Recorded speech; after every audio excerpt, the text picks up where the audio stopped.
Assalamualaikum warahmatullahi wabarakatuh. Alhamdulillahi rabbil alamin alladzi amarna an nusliha ma'isyatan linailis sa'adah wa naquma bil wajibat fi ibadatihi wa taqwa. Asyhadu an la ilaha illallah wahdahu la syarika lah wa asyhadu anna Muhammadan abduhu wa rasuluh. Allahumma salli wa sallim ala nabiyyina Muhammad wa ala alihi wa sahbihi ajma'in. Rabbi shrah li sadri wa yassir li amri wahlul 'uqdatam min lisani yafqahu qawli. Amma ba'd. Jamaah kuliah subuh yang dirahmati Allah, pada kesempatan kali ini kita akan melanjutkan kajian eskatologi kita. Sekarang sedikit saja kita bahas tentang siapa orang yang pertama kali masuk surga, siapa umat yang masuk surga pertama kali, dan siapa orang yang dari umatnya Nabi Muhammad yang pertama kali masuk surga. Sebagaimana yang kita maklumi bersama bahwa menurut beberapa hadis Rasulullah SAW, kita akan sampaikan di sini. Yang pertama, orang pertama, manusia pertama yang akan masuk surga itu, mengetuk pintu surga itu adalah baginda Nabi kita Rasulullah sallallahu alaihi wasallam. Allahumma shalli ala Muhammad wasallim. Jadi yang pertama kali akan mengetuk dan masuk pintu surga itu adalah Nabi kita, Nabi Muhammad sallallahu alaihi wasallam. Ana awwalu may yaqra'u babal jannah, kata Rasulullah sallallahu alaihi wasallam. Ati babal jannah yaumal qiyamah fa astaftahu fa yaqulu al khazin man anta fa aqulu Muhammad fa yaqulu bika umirta la aftahu li ahadin qablak. Akulah orang yang pertama kali nanti akan mengetuk pintu surga itu. Aku mendatangi pintu surga, kata Rasulullah sallallahu alaihi wasallam, pada hari kiamat. Lalu aku minta untuk dibuka kepada penjaganya. Penjaga surga itu bertanya, "Siapa kamu?" Aku menjawab, kata Nabi Muhammad, "Muhammad." Lalu dia berkata, "Kepadamulah aku diperintahkan agar aku tidak membukakan untuk siapapun sebelum kamu." Hadis riwayat Muslim. Jadi yang pertama kali akan masuk surga itu, yang mengetuk pintu surga pertama kali itu adalah Nabi kita, Nabi Muhammad sallallahu alaihi wasallam. Sedangkan manusia yang pertama kali masuk surga di antara umatnya Nabi Muhammad, yang pertama kali akan masuk surga itu berdasarkan riwayat dari Abu Hurairah radhiyallahu an adalah Abu Bakar As-Siddiq. Nah, inilah yang nanti akan kita sedikit pelajari bagaimana sahabat Rasulullah sallallahu alaihi wasallam Abu Bakar As-Siddiq ini menjadi orang yang pertama kali masuk surga di antara umatnya Nabi Muhammad sallallahu alaihi wasallam. Atani Jibril fa akhadha bi yadi fa arani babal jannah alladhi tadkhulu minhu ummati. Faqala Abu Bakar, "Ya Rasulullah, wuridtu anni kuntu ma'ak hatta andura ilaih." Faqala Rasulullah sallallahu alaihi wasallam, "Ama innaka ya Abu Bakar awwalu may yadkhulul jannah min ummati." Rasulullah sallallahu alaihi wasallam menyatakan, Jibril menghampiriku, lalu kemudian Jibril meraih tanganku. Dia memperlihatkan kepadaku pintu-pintu surga itu, tempat umatku masuk kepadanya. Lalu kemudian Abu Bakar berkata, "Ya Rasulullah, aku ingin bersamamu hingga melihatnya." Rasulullah SAW kemudian bersabda, "Ingat engkau wahai Abu Bakar, engkaulah orang yang pertama kali akan masuk surga dari umatku." Berbahagia sekali Abu Bakar As-Siddiq kemudian oleh Rasulullah sallallahu alaihi wasallam sendiri dinyatakan Abu Bakarlah orang yang pertama kali akan masuk surga di antara umatnya Nabi Muhammad itu. Maka ada ulama tafsir yang menyatakan di Quran surat Al-Ahqaf ayat 15 itu yang berdoa Rabbi auzi'ni an askura ni'mataka allati an'amta alayya wa ala walidayya. Berbahagia sekali karena memang ayat itu katanya diturunkan untuk Abu Bakar As-Siddiq. Berbahagia sekali karena Abu Bakar dan orang tuanya kemudian bisa masuk Islam itu. Kemarin dijelaskan di sana orang tua dari Abu Bakar itu masuk Islam adalah Abu Quhafah. Setelah Fathu Makkah itu kemudian Abu Quhafah ini baru masuk Islam. Setelah 20 tahun Islam disebarkan dan baru kemudian masuk Islam 20 tahun berikutnya. Sudah sepuh sekali. Tetapi merasa bahagia sekali karena orang tua dari Abu Bakar As-Siddiq ini kemudian bisa masuk Islam. Dan ketika ada bahasan tentang orang tua yang umurnya sudah tua itu, memang diantaranya Rasulullah SAW menyatakan bahwa di antara cara untuk mengagungkan Allah adalah memuliakan orang tua. Jadi balikan dari itu, ada orang yang kemudian katanya rajin mengagungkan Allah, tapi kok dia sering menghina-hina orang tua, sering merendah-rendahkan orang tua, tidak menghormati orang tua, maka dia sebenarnya tidak sedang mengagungkan Allah. Karena salah satu cara untuk mengagungkan Allah itu adalah menghormati, memuliakan orang yang sudah tua itu. Agama kita mengajarkan luar biasa penghormatan kepada orang tua. Rasulullah SAW, orang yang pertama kali akan masuk surga, sudah memberikan banyak keindahan akhlak bersama dengan orang yang sudah tua ini. Ada satu riwayat yang menyatakan suatu saat Rasulullah pernah mau dikunjungi oleh seorang tua sepuh, padahal pada waktu itu sudah banyak orang yang datang kepada Rasulullah SAW. Nah, orang tua yang baru datang ini jauh sekali di belakang, karena dia sudah sepuh, sudah tua, maka kemudian dia tidak bisa kemudian menyalip orang-orang yang sudah ada di situ. Rasulullah SAW kemudian tahu tentang itu. Karena tahu tentang itu, lalu kemudian Rasulullah memberikan kesempatan kepada orang tua, berikan jalan kepada orang yang sudah sepuh ini di belakang. Lalu kemudian Rasulullah SAW menyatakan, laisa minna man lam yarham sagirana wa yukrim kabirana. Bukan dari golongan kita orang yang kemudian tidak menghargai yang masih muda dan tidak memuliakan yang sudah tua. Jadi cara untuk memuliakan Allah salah satu diantaranya adalah memuliakan orang yang sudah tua. Karena orang yang sudah tua ini di dalam riwayat disebutkan, kalau dia orang tua yang baik, maka Allah tidak memberi apa yang dia minta. Allah malu untuk tidak memberikan apa yang diminta oleh orang tua yang baik. Kalau sudah ubanan, kalau sudah dia baik lalu minta kepada Allah, Allah malu untuk tidak memberikan, dengan catatan bahwa orang tua ini baik. Nah, Rasulullah juga begitu kepada orang tua atau bapaknya Abu Bakar As-Siddiq ketika sudah sepuh umurnya, lalu baru masuk Islam, dibawa kepada Rasulullah oleh Abu Bakar. Lalu kemudian Rasulullah menyatakan, kenapa tidak usah ke sini aja, nanti biar aku yang datang ke rumahmu. Artinya Rasulullah itu mau menghormati dan memuliakan orang yang sudah tua. Tapi kalau ada orang yang rajin ke masjid, kemudian dia sudah disebut sebagai orang yang kemudian mengagungkan Allah, tapi kok dia suka merendah-rendahkan dan tidak menghormati orang tua, maka sesungguhnya dia tidak sedang mengagungkan Allah. Karena salah satu cara untuk mengagungkan Allah itu adalah memuliakan orang yang sudah tua. Dan orang yang umurnya panjang ini, orang yang sudah tua ini memang termasuk di antara cita-cita kita, keinginan kita. Kalau ada orang dipilih mau mati muda atau mati tua, semuanya akan menjawab mati tua. Dan memang betul seperti itu. Karena orang yang umurnya panjang lalu kemudian perbuatannya baik, itu adalah sebaik-baik manusia. Ketika ada sahabat yang bertanya kepada Rasulullah, siapa orang yang paling bagus? Itu adalah orang yang umurnya panjang lalu kemudian perbuatannya baik.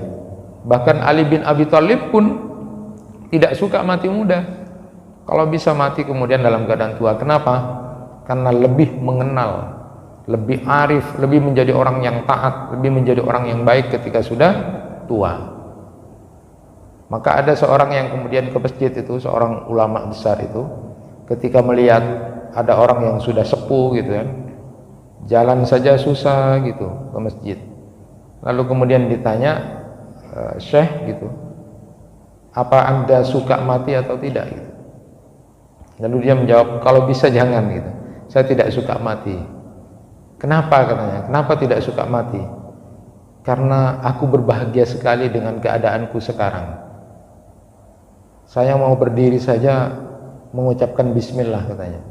Nanti kalau sudah berdiri sudah bilang alhamdulillah. Dan itu tidak pernah saya rasakan waktu muda. Jadi kalau sudah tua gini, mancing mau jaga berdiri itu, jaga itu langsung mengucapkan bismillah. Itu mau berdiri itu kalau sudah tua. Nanti kalau sudah sampai bisa berdiri bilang alhamdulillah. Dan waktu mudanya saya tidak sempat begitu. Itu. Jadi bersyukur jadi orang tua. Saya senang sekarang jadi orang tua karena kondisi dan keadaanku seperti ini. Maka kalau bisa memilih, saya tidak mau mati muda ya. Saya senang dengan kondisi seperti ini. Jadi menjadi orang tua itu luar biasa. Bahkan dalam satu riwayat dikatakan ada orang yang berperang di jalan Allah itu masih kalah dengan orang yang umurnya panjang. Kenapa? Karena di saat dia punya umur panjang itu melakukan ketaatan kepada Allah Subhanahu wa taala. Berbahagialah orang yang sepuh dan tua ini. Tapi ingat bapak-bapak dan ibu-ibu sekalian, ada juga di dalam hadis Rasulullah sallallahu alaihi wasallam yang menyatakan bahwa 3 di antara manusia yang tidak akan diajak bicara oleh Allah, tidak akan dilihat, tidak akan direken, adalah syekhun zani, orang tua tapi masih berzina. Di satu sisi orang tua itu dihormati, dimuliakan, karena Allah malu tidak akan memberikan apa yang dia minta. Tapi di sisi lain juga ada yang justru dengan umur yang panjang itu, tapi dia tidak pernah berubah. Seorang yang sudah tua tapi dia berzina, itu orang yang tidak akan diajak bicara oleh Allah, tidak akan dilihat oleh Allah, tidak akan direken, dan itu adalah musibah terbesar nanti di akhirat. Nah, penghormatan luar biasa oleh Rasulullah kepada bapaknya Abu Bakar As-Siddiq, Abu Quhafa ini, karena beliau menyatakan sudah, mestinya tidak usah kesini aja, biar aku, kata Rasulullah, yang datang ke sana. Karena Rasulullah begitu sangat menghormati orang yang sudah sepuh ini. Jadi intinya berbahagialah yang sudah sepuh, sudah tua, bisa merasakan ketaatan kepada Allah, tapi di sisi lain juga harus menjaga bahwa keadaan dan kondisi ketaatan kepada Allah itu terus harus dijaga. Karena orang-orang yang seperti ini, bau surga sudah tercium gitu, bau surga sudah tercium. Ada banyak riwayat itu yang menyebutkan bahwa baunya surga itu sudah bisa tercium dalam perjalanan 40 tahun. 40 tahun sudah bisa mencium bau surga itu kalau dia menjadi orang yang baik itu. Tetapi sebaliknya, ketika dia melakukan perbuatan-perbuatan yang kemudian jauh dan menyimpang, maka jangankan masuk surga, bau surga saja yang bisa dirasakan itu sejauh 40 tahun perjalanan, dia tidak akan pernah merasakan itu. Naudzubillah. Masyiral muslimin rahimakumullah. Nah, di antaranya siapa orang-orang yang nanti tidak akan bisa mencium bau surga itu adalah penguasa yang suka menakut-nakuti rakyatnya. Jadi dengan gambaran pakai cemeti itu, rakyatnya ditakut-takuti, itu penguasa yang nanti tidak akan pernah merasakan baunya surga. Jangankan masuk surga, baunya surga saja sudah tidak. Lalu kemudian perempuan-perempuan yang berlenggak-lenggok di catwalk itu, dia berlenggak-lenggok kemudian memperlihatkan auratnya dan bertabarruj, itulah orang yang tidak akan pernah merasakan baunya surga. Jangankan masuk surga, baunya surga saja tidak akan dia rasakan. Dan orang yang membunuh kafir mu'ahad, dia tidak akan merasakan baunya surga yang perjalanannya itu bisa dirasakan 40 tahun perjalanan. Maka kalau ada yang menuduh-nuduh bahwa Islam itu ajarannya ya, ajaran bukan perilaku orang beragamanya. Maka kalau sekarang ramai tentang wasatiyah itu, moderasi beragama, itu bukan moderasi agama, tapi moderasi beragama, perilaku orang Islamnya. Kalau ajarannya itu bagus. Islam saja mengatur siapa yang membunuh kafir mu'ahad itu, dia tidak akan merasakan baunya surga selama 40 tahun perjalanan itu yang bisa dirasakan. Jadi begitu sangat kasih sayang luar biasa umat Islam itu, ajaran Islam itu terhadap jangankan orang yang sesama muslim, kafir mu'ahad saja yang sudah ada perjanjian untuk dia menjadi orang yang taat, tidak macam-macam, itu akan diharamkan untuk membunuh. Luar biasa Islam itu. Nah, penguasa yang menakut-nakuti rakyat, lalu juga wanita yang seperti melenggak-lenggok itu, dia tidak akan merasakan baunya surga itu. Beda ketika Anas bin Malik bercerita tentang pamannya yang kemudian tidak ikut perang Badar, tapi kemudian dia nyesal banget ya. Tapi memang ada alasan, sehingga kemudian berikutnya pada saat perang Uhud, ikutlah dia dalam perang Uhud itu. Sampai kemudian ketika ditanya orang mau kemana, dia sudah agak sepuh juga ya, tapi tidak terlalu sepuh yang dilarang untuk berperang. Mau kemana kamu? Mau kemana? Sudah, saya sudah mencium baunya surga ya. Dan ternyata pamannya Anas bin Malik ini menjadi syahid di perang Uhud, dan banyak sekali sayatan tembusan panah ya, yang ada di dadanya itu, sehingga saudara perempuannya kemudian ketika melihat, saya hampir tidak mengenal saudaraku itu karena kena banyak sayatan pedang dan panah kepada tubuhnya. Saya hanya bisa mengenal dari tangannya, jari-jari tangannya itu. Dia sudah mengatakan mencium surga ya, bau surga seperti itu. Nah, jamaah yang dirahmati Allah, tentu kita saat ini sedikit saja akan belajar tentang bagaimana kemudian Abu Bakar As-Siddiq ini menjadi orang yang kemudian dimuliakan oleh Rasulullah SAW dengan disebut bahwa beliaulah orang yang nanti pertama kali akan masuk surga, yang merupakan orang pertama dari umatnya Nabi Muhammad yang akan masuk surga itu.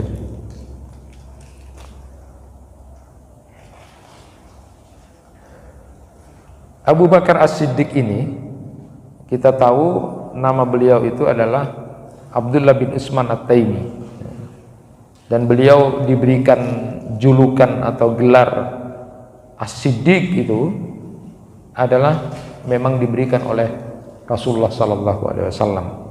Dalam salah satu riwayat itu disebutkan ketika suatu saat Nabi Muhammad bersama dengan Abu Bakar, lalu kemudian Umar dan Utsman mendaki atau naik ke Gunung Uhud itu, lalu kemudian Gunung Uhud itu bergetar.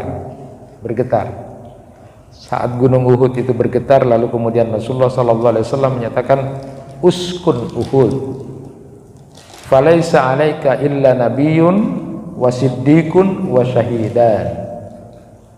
Diam, tenang, kata Rasulullah, tenang, tidak usah bergetar gitu. Di atas kamu sekarang adalah seorang nabi dan seorang siddiq, lalu kemudian 2 orang syahid. Jadi disebut di situ ketika Nabi Muhammad bersama Abu Bakar As-Siddiq, lalu bersama Umar bin Khattab dan Utsman, ketika bergetar ya, gunung itu, lalu kemudian Rasulullah menyatakan, diam, tenang. Di atasmu sekarang ada seorang nabi, seorang siddiq ya, gelaran Rasulullah kepada Abu Bakar, dan 2 orang syahid, yaitu Umar bin Khattab dan Utsman bin Affan. Jadi gelar ini memang diberikan oleh Rasulullah kepada Abu Bakar itu. Jadi tidak ada namanya kalau Abu Bakar pasti disandingkan dengan As-Siddiq, karena itulah gelar yang diberikan oleh Rasulullah SAW kepada Abu Bakar. Nah, kita tahu bahwa As-Siddiq itu adalah penghargaan Rasulullah SAW kepada orang yang pertama kali masuk Islam. Di antara golongan yang masuk Islam pertama kali dari golongan dewasa itu adalah Abu Bakar. Dan Abu Bakar itu dikenal sebagai orang yang selalu mempercayai apapun yang diberitakan oleh Rasulullah SAW, hatta sebuah berita yang fenomenal pada waktu itu yang tidak mungkin masuk akal, yaitu perjalanan seorang ke langit, dan itu dalam waktu yang sangat sekejap, itu tidak mungkin. Tetapi kemudian Abu Bakar percaya, maka kemudian Rasulullah memberikan gelar kepada Abu Bakar dengan gelar As-Siddiq, itu orang yang jujur, orang yang membenarkan, dan dialah orang yang pertama kali masuk Islam. Di dalam Al-Quran Allah Subhanahu wa Ta'ala menyebutkan itu, surat At-Taubah ayat 100, pujian terhadap orang-orang yang masuk Islam pertama kali itu. Was-sabiqunal awwaluna minal muhajirin wal ansar walladzina ittaba'uhum bi ihsanin radhiyallahu anhum wa radu'an. Orang-orang terdahulu itu lagi pertama masuk Islam di antara orang-orang muhajirin dan ansar, dan orang-orang yang mengikuti mereka dengan baik, Allah ridho kepada mereka dan mereka pun ridho kepada Allah Subhanahu wa Ta'ala. Inilah kemudian julukan yang diberikan oleh Rasulullah kepada Abu Bakar As-Siddiq, karena beliau termasuk orang yang pertama kali masuk Islam, dan beliaulah orang yang kemudian mempercayai di saat sesuatu yang tidak masuk akal, tetapi Abu Bakarlah yang kemudian mempercayai Rasulullah SAW. Lebih hebatnya lagi kalau Bapak dan Ibu baca kitabnya Syekh Mustafa Murad itu, As-Salasuna Al-Mubashiruna Bil Jannah, 30 orang yang dikabarkan masuk surga itu, ketika berbicara tentang Abu Bakar As-Siddiq itu luar biasa. Ternyata Abu Bakar itu punya banyak julukan. Jadi punya banyak julukan yang disebutkan dan kemudian diberikan kepada Abu Bakar, itu luar biasa. Ada banyak julukan-julukan di antaranya. Abu Bakar itu juga dijuluki sebagai Ar-Rafiq, orang yang menemani. Kenapa? Kenapa dijuluki Ar-Rafiq? Karena Abu Bakar itu orang yang selalu menemani Rasulullah SAW di dunia dan akhirat. Karena dia akan selalu menemani Rasulullah di dunia, bahkan nanti di akhirat, maka disebut juga sebagai Ar-Rafiq. Berbahagia sekali Abu Bakar As-Siddiq. Dialah orang yang menemani Rasulullah saat Rasulullah kemudian dikejar-kejar oleh kafir Quraisy itu. Rasulullah masuk ke gua bersama Abu Bakar As-Siddiq. Dialah orang yang kemudian membersamai, menemani Rasulullah SAW sampai pertama kali masuk di surga di akhirat nanti adalah Abu Bakar As-Siddiq. Luar biasa Abu Bakar As-Siddiq.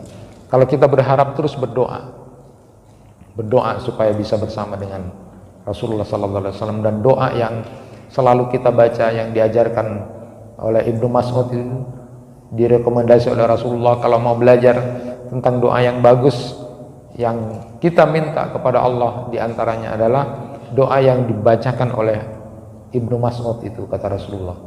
Dan salah satu doa dari Ibnu Mas'ud yang selalu tidak pernah beliau tinggalkan habis salat wajib itu adalah Allahumma inni as'aluka imanan la yartad wa na'iman la yanfad wa murafaqata Muhammad sallallahu alaihi wasallam fi a'la jannatil khuld.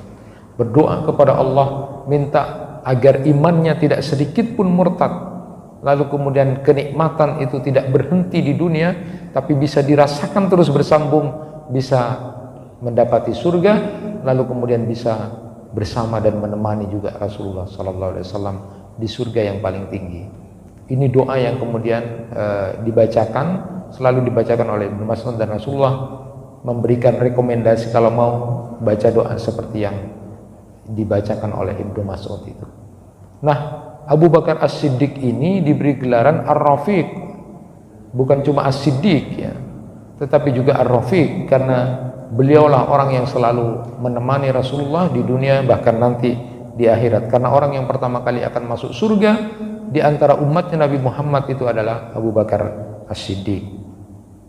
Beliau juga dijuluki Ar-Raqiq. Kenapa diberi gelaran Ar-Raqiq itu? Karena lembut hatinya, mudah, lalu kemudian banyak menangis. Jadi orangnya penuh dengan kelembutan, penuh dengan kelemah lembutan, dan beliau juga mudah menangis kalau baca Al-Quran. Mudah menangis kalau baca Al-Quran, sehingga orang-orang kafir Quraisy pada waktu itu, sudah jangan.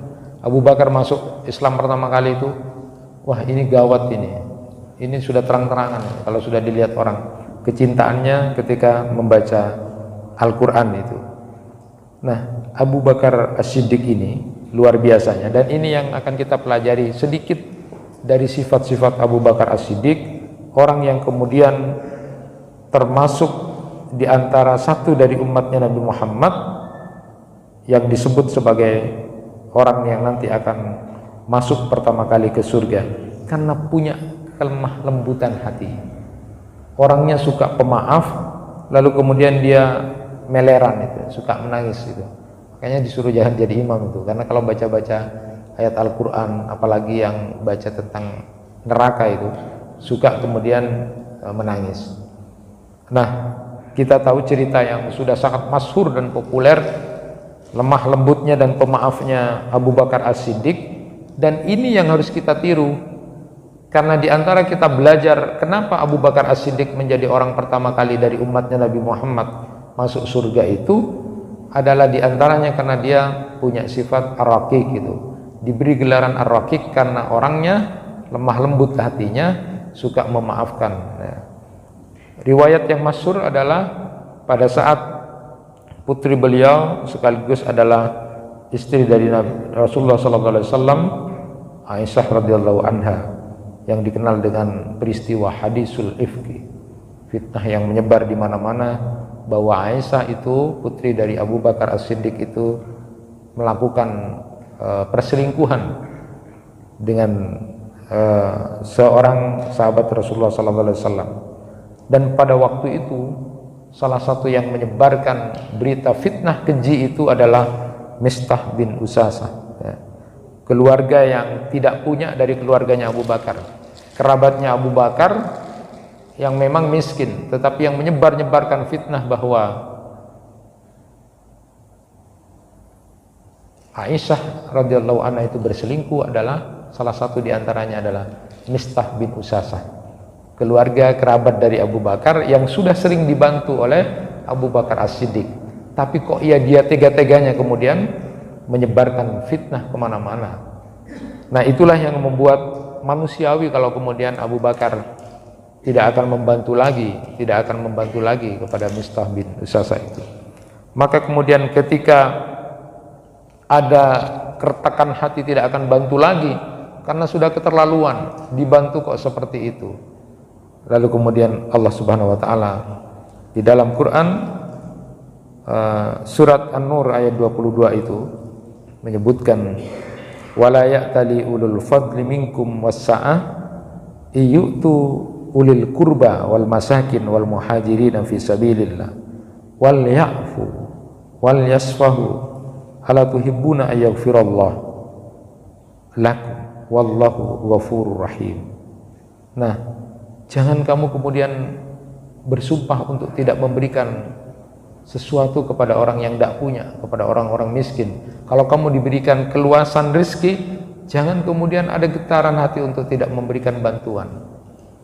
Bukankah Allah Subhanahu wa taala kemudian menawarkan, maka maafkan, ampuni dia, maka nanti kamu akan dicintai oleh Allah dan akan diampuni oleh Allah. Apa yang terjadi pada waktu itu? Abu Bakar As-Siddiq menyatakan, bala wallah inni la uhibbu ayyaghfirallah li, faraja'a ila Mistah alladhi kana yujri alai. Demi Allah, kata Abu Bakar, sungguh aku lebih suka Allah mengampuni dosaku. Lalu kemudian beliau kembali memberikan infak, memberikan bantuan kepada Mistah bin Usasah, daripada mengikuti egonya sendiri untuk tidak memberikan sedekah, infak kepada kerabatnya yang miskin, yang sudah menjelek-jelekkan itu. Kalau kita seperti itu mungkin manusiawi lah, manusiawi bapak kemudian tidak lagi membantu karena dia sudah keterlaluan. Tetapi Abu Bakar As-Siddiq itu sangat lembut hatinya, memaafkan. Dia lebih memilih mendapatkan maaf dan ampunan dari Allah ketimbang dia mengikuti egonya. Lalu kemudian dia memberikan kembali Mistah seperti biasanya, bahkan dalam riwayat itu disebutkan lebih dari biasanya. Jadi lebih banyak lagi diberikan bantuan kepada orang yang menjelek-jelekkan kerabatnya sendiri itu.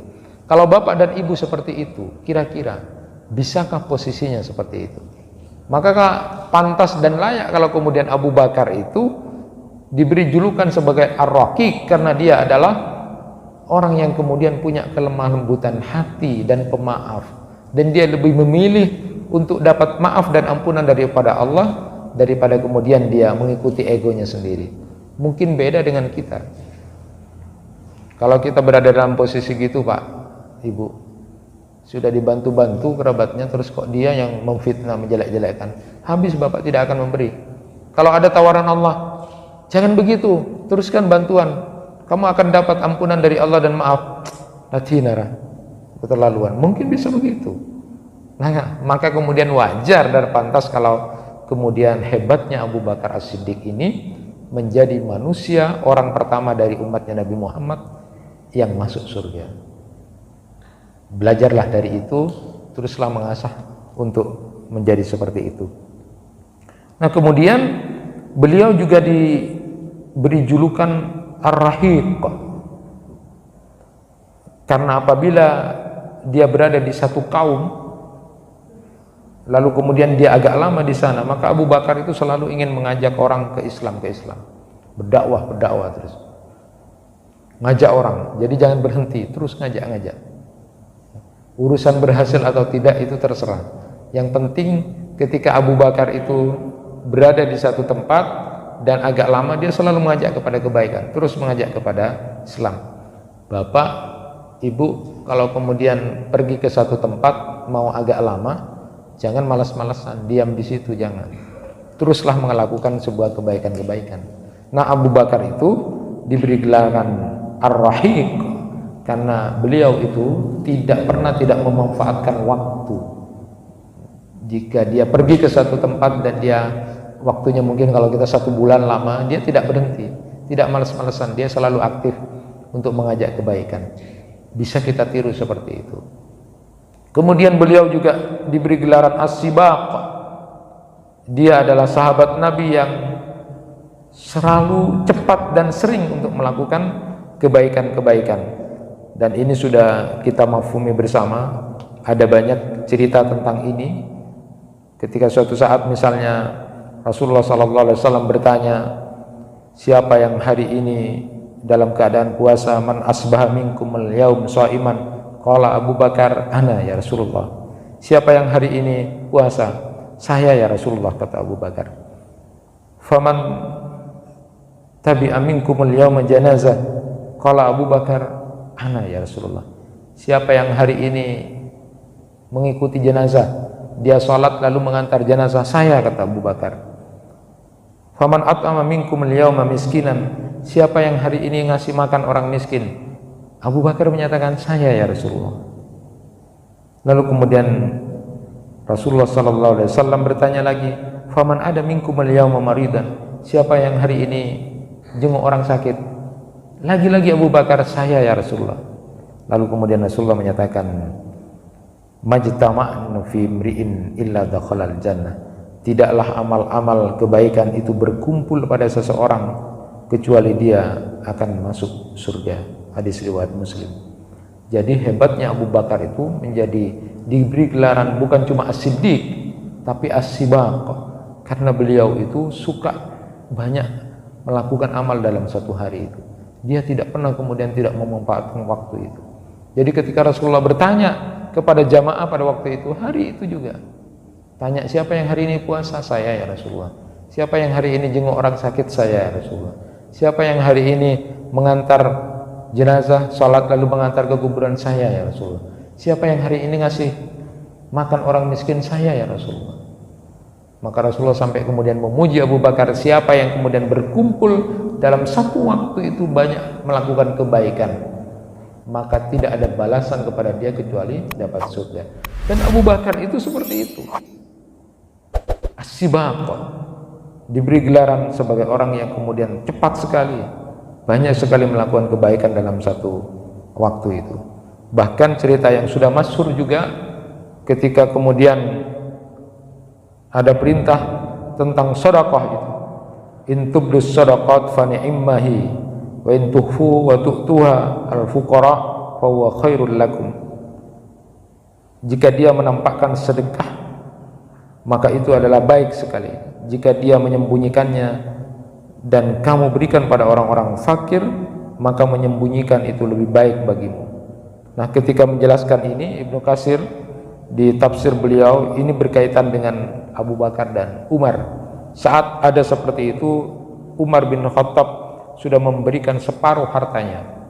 Dia sudah merasa kemudian mengira itulah yang terbanyak yang diberikan Umar, tapi ternyata kalah dengan Abu Bakar. Ternyata Abu Bakar itu memberikan seluruhnya yang diberikan oleh Abu Bakar. Maka sejak itu kemudian Umar bin Khattab menyatakan, la asbikuhu ila syai'in abada, selamanya aku tidak akan dapat mengalahkan hal apapun kepada Abu Bakar dalam kebaikan. La asbikuhu, maka disebutlah as-sabiq ya. Jadi Abu Bakar itu disebut as-sabiq karena dia begitu sangat cepat, tuntas, total ketika melakukan kebaikan. Maka wajar kalau kemudian Abu Bakar As-Siddiq itu menjadi orang pertama yang menemani Rasulullah masuk surga. Inna amanan nas alayya fi malihi wa sahabati Abu Bakar. Sungguh orang yang paling banyak berkorban untukku dalam harta maupun persahabatan itu adalah Abu Bakar. Jadi sifat-sifat seperti inilah yang kemudian membuat Abu Bakar itu menjadi orang yang pertama kali bersama Rasulullah masuk surga. Paling tidak kita belajar dari itu, jamaah yang dirahmati Allah, kalau kita ingin meniru dengan sifat-sifat Abu Bakar, pelajarilah sifat-sifat Abu Bakar, orang yang pertama kali dari umatnya Nabi Muhammad yang membersamai, menemani Rasulullah SAW masuk surga. Kalau karakter-karakter itu kita pelajari semuanya, insya Allah menjadi hati yang lemah lembut, pemaaf, tidak mengandalkan ego, lalu kemudian menjadi orang yang banyak melakukan kebaikan dengan cepat dan banyak di satu waktu, lalu kemudian dia bersedekah, bahkan selalu membenarkan, mengamalkan, membenarkan apapun yang kemudian diajarkan oleh Rasulullah SAW. Maka itulah tipe-tipe karakter orang-orang yang ahli surga. Dan menurut riwayat ini, orang yang pertama kali masuk surga itu selain Nabi Muhammad pertama kali, lalu kemudian orang pertama dari umatnya Nabi Muhammad yang masuk surga itu adalah Abu Bakar As-Siddiq. Dan umat yang pertama kali masuk surga di antara sekian umat yang ada itu adalah umatnya Nabi Muhammad. Kita ini terakhir kata Rasulullah, tetapi merupakan umat yang awal masuk surga. Berbahagialah kita menjadi umatnya Nabi Muhammad. Maka jangan pernah kemudian kita tidak bersalawat kepada Rasulullah SAW, karena syafaat Rasulullah akan dihalalkan kepada umatnya yang paling tidak diantaranya saat azan dikumandangkan, lalu kita kemudian menirukan apa yang diucapkan oleh muadzin, lalu setelah azan dikumandangkan kita bersalawat kepada Rasulullah, membaca Allahumma rabb hadhihi da'wati tammah dan seterusnya, itu kita baca, aku halalkan syafaatku kepadanya. Mudah-mudahan kita termasuk umatnya Nabi Muhammad yang kemudian akan mendapatkan syafaat dan mengikuti Nabi kita Nabi Muhammad, Abu Bakar As-Siddiq dan sahabat yang lain masuk surga dan bisa bersama dengan mereka di surga nanti. Amin ya rabbal alamin. Subhanakallahumma wa bihamdika asyhadu an la ilaha illa anta astaghfiruka wa atubu ilaik. Kurang lebihnya mohon maaf. Wassalamualaikum warahmatullahi wabarakatuh.